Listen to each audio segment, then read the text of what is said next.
আরে তোমার পাক বদনে আমি দেখিনি ওগো দুই নয়নে তোমার মতো দয়ার রসুল সারা ভবনে আমি দেখিনি ওগো দুই নয়নে তোমার মতো দয়ার নবীজি সারা ভবনে ওগো নবী তুমি গেলে তায়েফের জমিনে দিন প্রচার করিতে সারা কাফেররা পাথর মারিলেন তোমার পাক বদনে ওগো দেখিনি আমি দুই নয়নে তোমার মতো দয়ার রসুল এই ভবনে আমি দেখিনি ওগো দুই নয়নে তোমার মতো দয়ার নবী সারা ভবনে ওগো নবী তুমি গেলা মদিনায় হিজরত করিতে সারা কাফেররা পাগল বলে তোমারি সানে আমি দেখিনি ওগো দুই নয়নে তোমার মতো দয়ার রসুল সারা ভবনে সুবহানাল্লাহ বলেন। আমার নবীজিকে পাগল বলেন, আমার নবীজি পাগল বলেন। ওই যে মা ফাতেমার দোয়া কবুল হয়ে গেল, ওখানেই তো ছিলাম না আমি বলেন। এবার আমার নবী তখন হাসানকে আর হাসাইনকে সুবাই দিয়ে বললো ভাই চলো, আর জিব্রাইলকে বললো জিব্রাইল কোন জায়গাতে আমার হোসাইনের কুরবানি হবে, আমার হোসাইনকে কোন জমিনে আমার উম্মতেরা জবাই করবে সেই জায়গার মাটি আমাকে দেখাতে পারবা? জিব্রাইল বলে অবশ্যই ইয়া রাসূলুল্লাহ হাবিবুল্লাহ আমি মাটি নিয়ে আপনার হাতে দিব। সুবহানাল্লাহ বলেন। সুবহানাল্লাহ।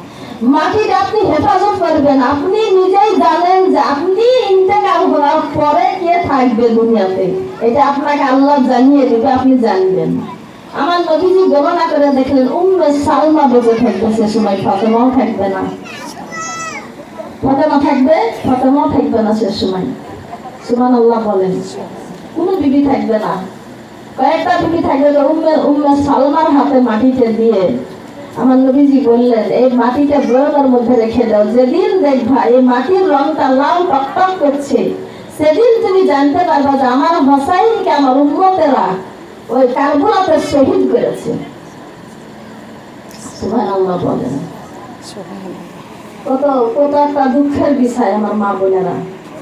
তাই আমি যখন তালিম করতে এসেছি তখনই মনে মনে একটা খেয়াল করেছি যে আমার মা বোনদেরকে আমি নামাজের কথা বেশি বলবো। নামাজ ছাড়া কোনো মানুষ জান্নাত পাবে না গো মা।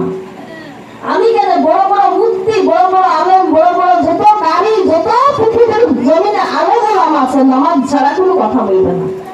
যার জীবনে নামাজ নাই তার হচ্ছে এই জীবনটা একেবারে অন্ধকার, কিচ্ছু না, একটা ভাঙা ঘর, সে মরে গেলেই জাহান্নাম যাবে।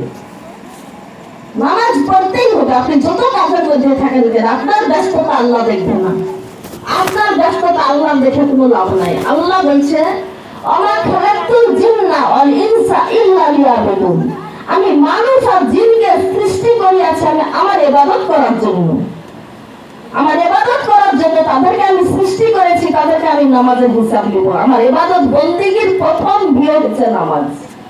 প্রত্যেকটা ইবাদতের চাইতে সবচেয়ে দামি ইবাদত হচ্ছে নামাজ। নামাজ পড়তেই হবে দুনিয়ার জমিনে, নামাজ না পড়লে সে মুসলমান না। ঠিক মিথ্যা বলছি আমি? যে নামাজ পড়ে না সে মুসলমান না, সে ইসলাম থেকে খারিজ হয়ে যায়।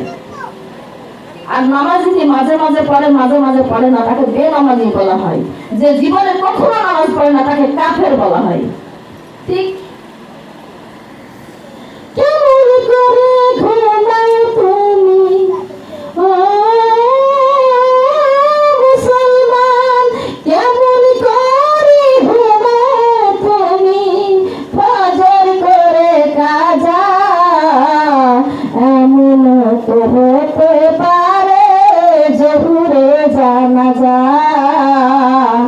দেখেন ফজরের নামাজটা আপনি পড়লেন না, এমন আর হতে পারে যে আপনি স্ট্রোক, অ্যাক্সিডেন্ট, কোন একটা মাথায় যন্ত্রণা, কোন একটা কিছু ঘটনা ঘটে গেল, আপনি ইন্তেকাল হয়ে গেলেন, আপনার জোহরে জানাজা। আপনি কি জবাব দিবেন কবরে যে আপনি তো নামাজ পড়লেন না ফজরের নামাজটা? ফজরের নামাজটা যে পড়ে সারা পৃথিবী দান করলে অতটা নেকি হয় না। আল্লাহ বলছেন যে ফজরের নামাজ পড়েছে সারা পৃথিবী দান করলে যতটা নেকি পাওয়া যায় তার চেয়ে বেশি নেকি সে পায়। সেই নামাজটা মানুষকে আলাদা করে দেয়। হতভাগা কপাল পোড়া মানুষ, সারা পৃথিবীতে কল্পনা করেন না, সব বিক্রি করে কি আমার পথে দান করলে এত নেকি দিব না। ফজরের নামাজের শেষ দ্বার এত দান, ঘুম থেকে উঠে যেতে চেষ্টা করে।